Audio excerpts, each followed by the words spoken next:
Hey guys, welcome back to Cocktail Combos. Hope you enjoy.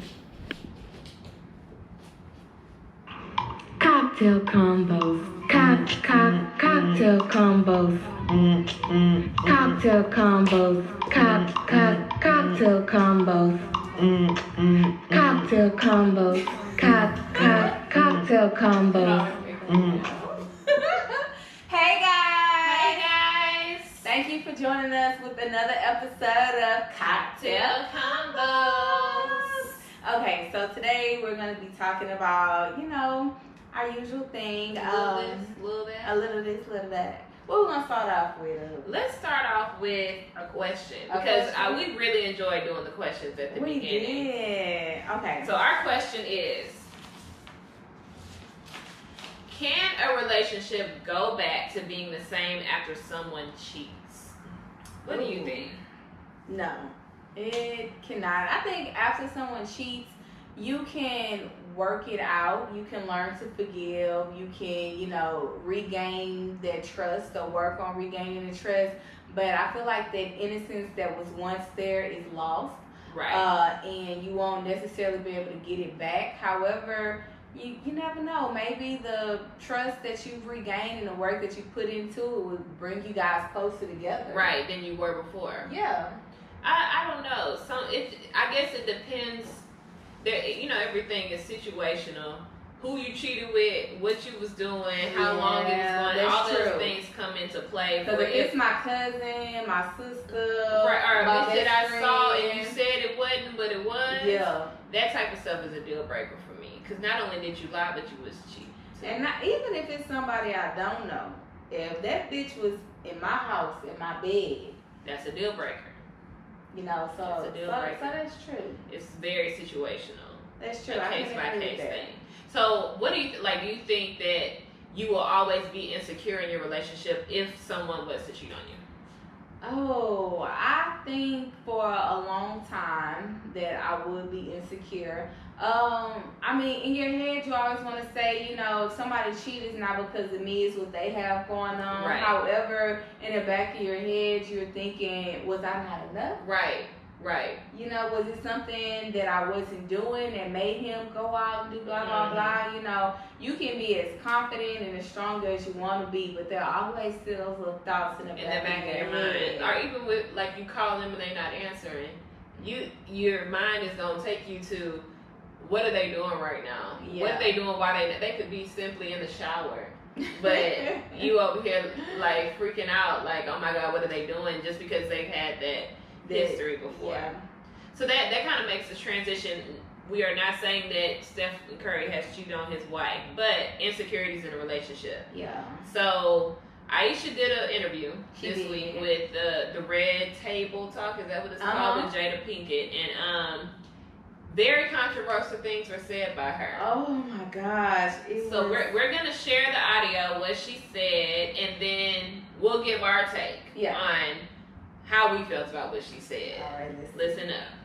Standing. Something that really bothers me and honestly has given me a sense of a little bit of an insecurity is the fact that there are all these women throwing themselves, but me, the past 10 years, I don't have any of that. I have zero, this sounds weird, but male attention. And so then I begin to internalize it, and I'm is something wrong with me? You're not looking. What? You're not even. But I'm gonna tell you something else too. So let's unpack that. So she feels that because her husband is getting all of this attention, she's kind of feeling insecure that she's not getting that type of attention. What is your take on that? Should she feel insecure about that? Is that something that she should be fiending for? I don't feel like that's something that you should fiend for. I do feel like as a woman, if I get dressed up and a stranger say, oh, you look nice, even if it's one of my patients at work, I'm like, oh, I do, it does make me feel good. However, I don't think that that's something that you should fiend for. Mm-hmm. If it comes to the point where you're fiending for any type of attention, because she did say zero male attention. I'm not saying that Steph was included in that zero.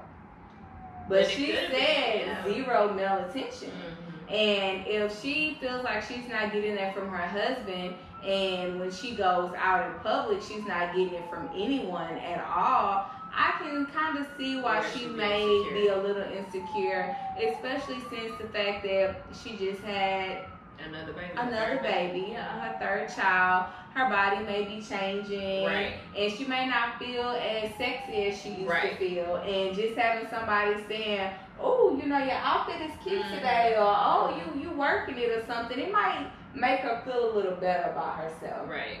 And I would love to say, you know, you need to have that confidence within yourself. Nobody from the outside world should have to validate you to make you feel like you are this or you are that. But at the end of the day, we are human, Yeah. and I can kind of understand why she said what she said. Yeah. Or feels the way she feels. However, the fact that I feel like when she was talking, it sounded like she was having girl talk. Mm-hmm. And she didn't regret what she said. It looked like Steph backed her up with being as open as she was. However, that wouldn't be something that I would personally say on camera to the world. But what do you think about it? I felt like it was a real thing to say, but it was a reckless thing to say at the same time, because I felt like they have this certain image that they have as a couple, like they have this picture perfect type of relationship. They got the kids, they got the big life, like they're young, thriving, and then for you to say the thing about not having male attention, it almost makes it seem like there is something wrong in the relationship. Not just, oh, I'm not getting all these people in my DMs trying to come at me, but Steph not doing something. I mean, I can agree with that. Like, if you are getting that attention from your man, I don't feel like you wouldn't even be able to even see that you're not getting attention from other men. Because I've been with my husband for damn near 12 years. Ain't nobody up in my DMs like that, and I'm not looking for nobody to be with him, because to me it's not appropriate anyway. I'm a married woman, so to me, you should be glad people being respectful of you and your relationship. Yeah. But when I go out, do people comment and say that I look good? All the time. Am I fiending and am I thriving off of that? Absolutely not, because my husband does that for me. I said she needs to go to the hood grocery store, go to Foodorama. Right. And walk through Foodorama. If y'all don't know what Foodorama is, that is the grocery store in the hood of Houston, in Highland Clark. And whenever you walk in there, it's gonna be some old man, some young man, some homeless man telling you how good he might ask you for $1 afterwards. Hey, now. But he gonna tell you look good. If that's all she want to hear, that's all she gotta do. Walk on through. You gotta come visit us, girl. All of them gonna love you. Mm-hmm. So my question is, do you think that Steph Curry's career and her career together are so busy that they're not able to spend as much quality time together? Do you think that could have anything to do with it? I think it could be a major factor in it, but there are so many couples that have these busy, like you look at Dwayne Wade, who was an NBA, and Gabrielle Union, who was a very busy actress. They somehow made it work. That's so true. If that is an issue, then y'all need to sit down and figure out what it is that's going to work for you guys. If you're not okay with seeing your husband every other week, then hey boo, like let's figure something out. Yeah. Y'all can afford flights. Get these flights in so I can see my man, and let's move on from there. But to just sit there and just be sitting in insecurity, that's a lot, especially when you do have an NBA husband, because you know what comes with that. There are so many women that are literally throwing themselves at your husband on a daily basis, and if you're not seeing him for long periods of times, I can see how your mind starts to wandering. It does. Especially if he ain't picking up that phone, that can become a big issue. One of my questions is, if there is a woman that's listening right now that feels insecure or feels the way that Ayesha feels at this point, what advice would you give her to help cope with her insecurities that she have, other than seeking validation from outside people? I would say that you need to have open communication with your partner and tell them what you are feeling, and then, because I know something about a man is if you don't tell them, they ain't gonna do it. So if you aren't getting enough attention from your man, then say, baby, you're not giving me enough attention, and it's making me feel this certain type of way. And then if he's not going to change it and fix it to make you feel better and feel more secure, then y'all got other issues. Yeah. More than just you feeling insecure about not getting some DMs. It's way more than that. I think if he wanted you to feel better and wanted you to feel secure, he would do whatever it is that you were asking him to do. Because I'm sure it would be something extremely small. Yeah.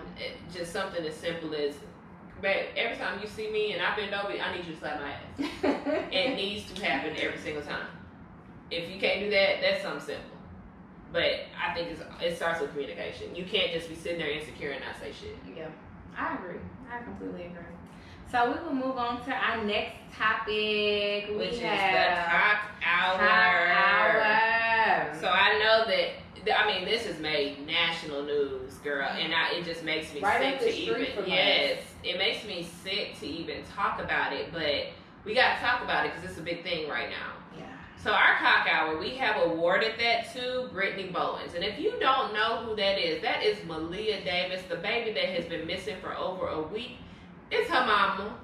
It's her mama. She went on TV, what was this, yesterday with Quanell X and was doing her little boo-hoo crying.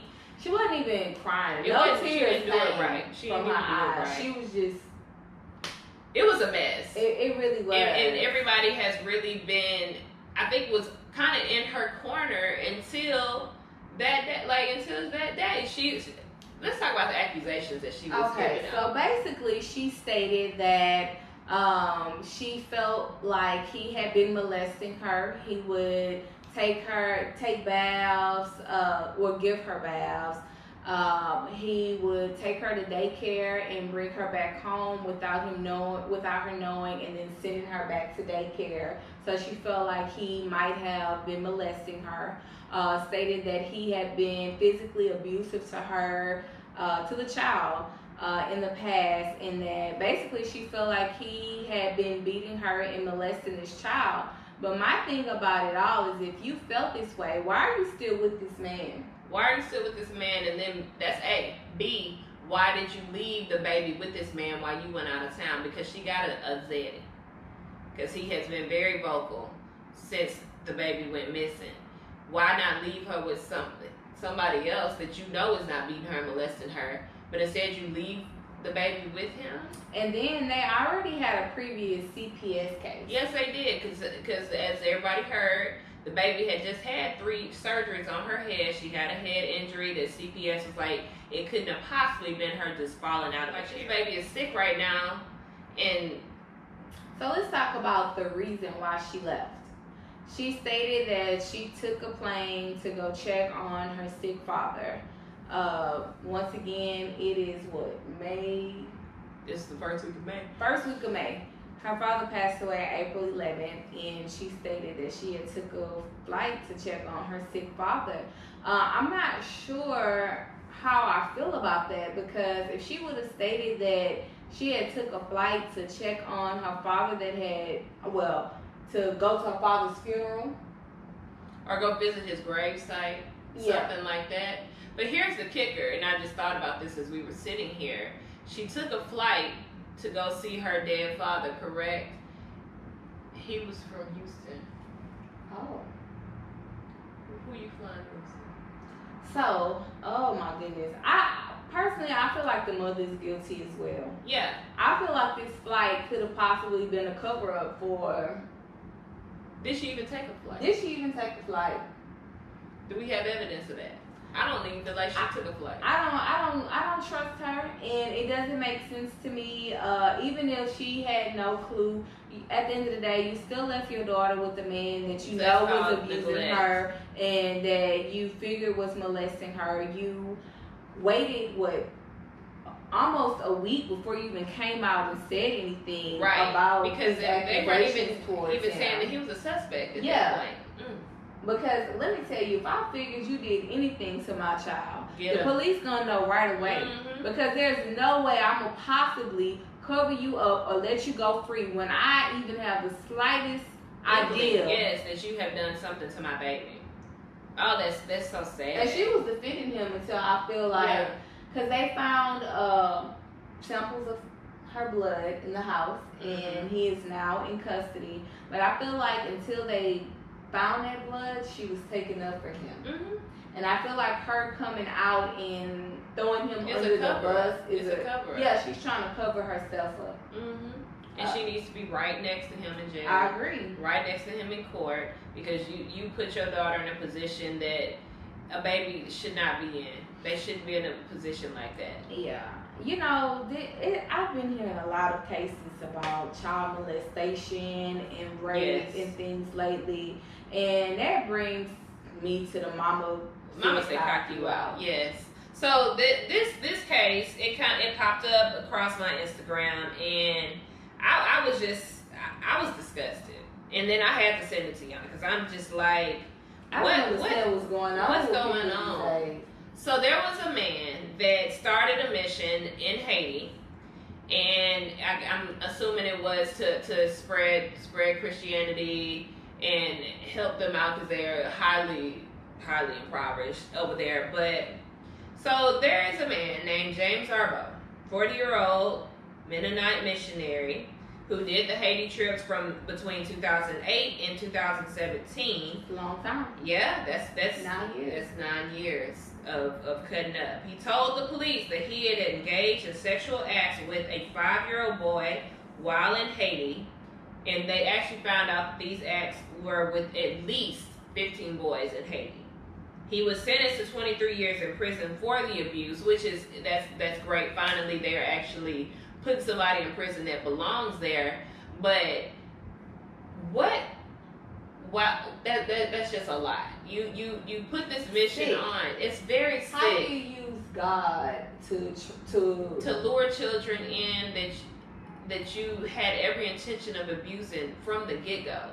You had no intention of doing right by these children. As young as 5 years old, I had a 5-year-old. My baby's 6 now, but 5 years old. I'm sorry, this might be a little overboard, but stuff like that, death penalty. Death penalty. You need to go. You are costing us tax dollars to sit there and just be a sick, nasty, perverted individual. A 5-year-old? A 5-year-old. And how many cases? 15. 15 cases. And that he admitted to. That he admitted to. This is him admitting. So what J. Cole say? You got to multiply that by 3. Cause that's a lot. So what I mean, I don't understand the mental capacity of a person that can make a whole mission up just so you can molest some children, some babies. Disgusting. Yeah, that's disgusting. I'm glad his ass is in jail. I know that much. It's disgusting. Yeah, I'm glad he got what he deserved. Yeah, absolutely. That goes with somebody that deserves to be in jail is in jail. Finally. Because it's disgusting. But let's, on that note, so there was a woman, you sent this to me, and I was kind of disturbed by it, that she was on probation and still voted while she was on probation, and she got 5 years? 5 years in prison for voting while she's on probation. I get it. The law is the law. The law is the law. However, as we talked about last week, you have men that have admitted to giving minors alcohol and raping them and putting them in cages in their basement, and they got no prison time.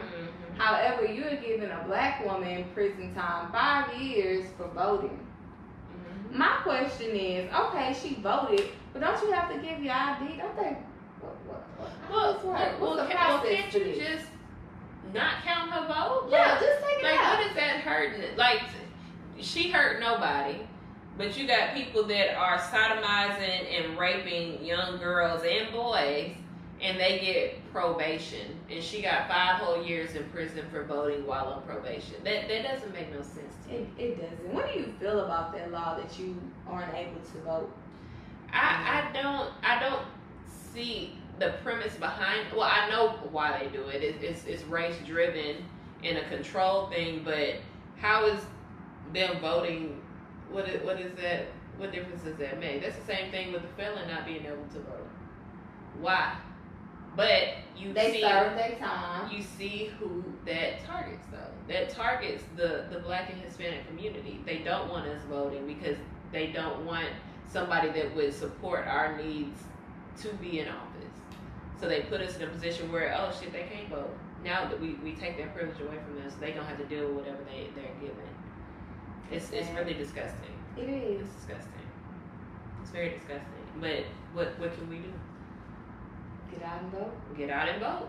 Yeah. The ones that we can, if we legally can vote, go vote. Don't vote illegally. You might get 5 years. Yes. All right. So, what questions do we have? What do you think kills a relationship? I think that lack of communication kills a relationship. Because when you don't communicate what your needs are, and I think that changes with every relationship. You needed this back then, but now I need this from this person. I'm in a different place now. Because you grow. You grow as a person. Your needs change. Yes. Your wants change. Yes. All of that changes, and you have to communicate those changes as right. Because you can't expect somebody to do something that you haven't communicated to them. Example. Aisha. She had her 3 children. She might not feel as appealing anymore. She wants to feel wanted. She wants to feel beautiful. She wants you to come on to her and tell her that. Well, she might not, because they know what I'm looking at. I don't know. What would you choose? I think I would say my workplace, just because of the people I work with, we would just have fun with it. And I feel like if I was to say that at Christmas dinner, then what if my parents and everybody else started sharing what theirs was, and then I would just be traumatized. So I think I would rather do the work. Oh my goodness, I'm glad that would never happen. No. I don't have time for it at all. Okay. This was fun. It was. This was so much fun. I love it. Thank you guys for joining us this week. So if you have some would you rathers or some questions that you would like for us to answer, or if you want to answer some of our questions this week was, what do you think can kill a relationship? And can a relationship go back to being the same after someone cheats? Send us your response. Let us know. And if you have any questions that you want us to speak on next week, let us know that as well. You can DM us, email us. Either way, it will be perfectly fine. But we will see. Oh, will we see them next week? No, this will be probably a 2-part if we could have enough footage, because she's going on a birthday cruise. So she'll be out of town, so we'll be taking the week off. But you got plenty of footage that you can go look at on YouTube. Go ahead and push that subscribe button. And if y'all want to see the birthday cut up, let me know. I might show you a little sneak peek. A little something. Thank you guys. Thank you. Bye. Cocktail combos.